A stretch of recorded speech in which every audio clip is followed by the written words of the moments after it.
Assalamualaikum warahmatullahi wabarakatuh. Saya di sini akan menjelaskan sedikit tentang apa itu Down syndrome.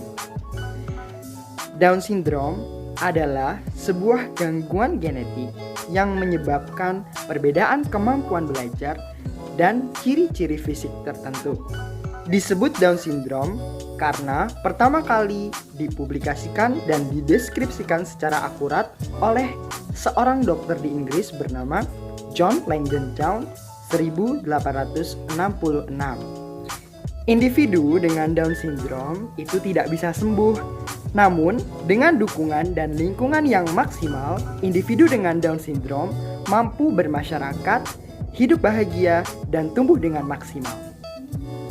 Dan Down syndrome itu sendiri merupakan kondisi bawaan yang disebabkan oleh kromosom yang berlebih, di mana pada orang normal biasanya terdapat 46 kromosom. Namun, individu dengan Down syndrome memiliki 47 kromosom, di mana ada ekstra kromosom lebih pada kromosom nomor 21. Maka dari itu, Down syndrome ini juga disebut trisome 21. Karena kondisi inilah, orang-orang atau individu dengan Down syndrome memiliki ciri fisik yang khas seperti gambar berikut ini. Jenis Down syndrome selain yang sudah saya sebutkan yaitu trisome 21, ada juga Down syndrome mosaik di mana kromosom 21 tidak berlebih pada semua sel dalam tubuh individu tersebut, melainkan hanya di beberapa sel tubuh seseorang. Dan ada juga Down syndrome translokasi, yaitu di mana kelebihan kromosom tidak hanya terjadi pada kromosom 21, melainkan ada di kromosom yang lainnya. Dan Down syndrome translokasi ini yang berpotensi untuk diturunkan ke generasi berikutnya. Faktor resiko kenapa anak terlahir dengan Down syndrome itu salah satunya adalah ibu yang mengandung di usia lebih dari 35 tahun. Dan anak dengan Down syndrome, mereka tetap mampu mengembangkan kemampuan motorik, kognitif, bahasa, sosial emosional seperti pada umumnya anak-anak. Namun, perkembangan mereka itu lebih terlambat. Oleh karena itu, penanganan sedini mungkin dapat membantu mereka agar dapat mengembangkan kemampuan-kemampuannya lebih cepat, sehingga paling tidak mereka tidak tertinggal seperti anak lain di usianya.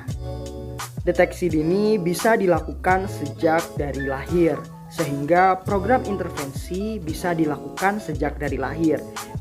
Program intervensi dini biasanya melibatkan seperti fisioterapi. Fisioterapi ini bertujuan agar dapat merangsang kemampuan motorik anak. Kemudian ada terapi wicara, di mana di sini mereka akan dirangsang kemampuan-kemampuan bahasanya dengan kegiatan seperti melatih oral motoriknya, kemudian seperti menirukan suara dan lain sebagainya.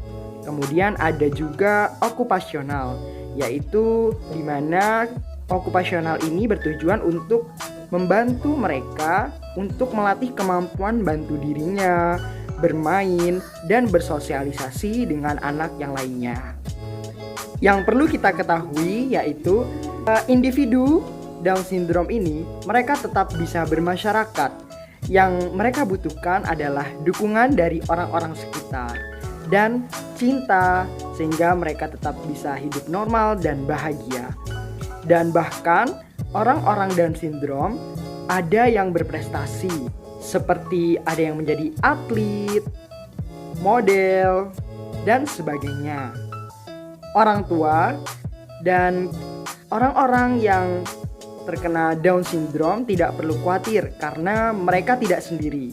Mereka bisa bergabung dengan perkumpulan atau ikatan Down syndrome seperti Ikatan Down Syndrome Indonesia.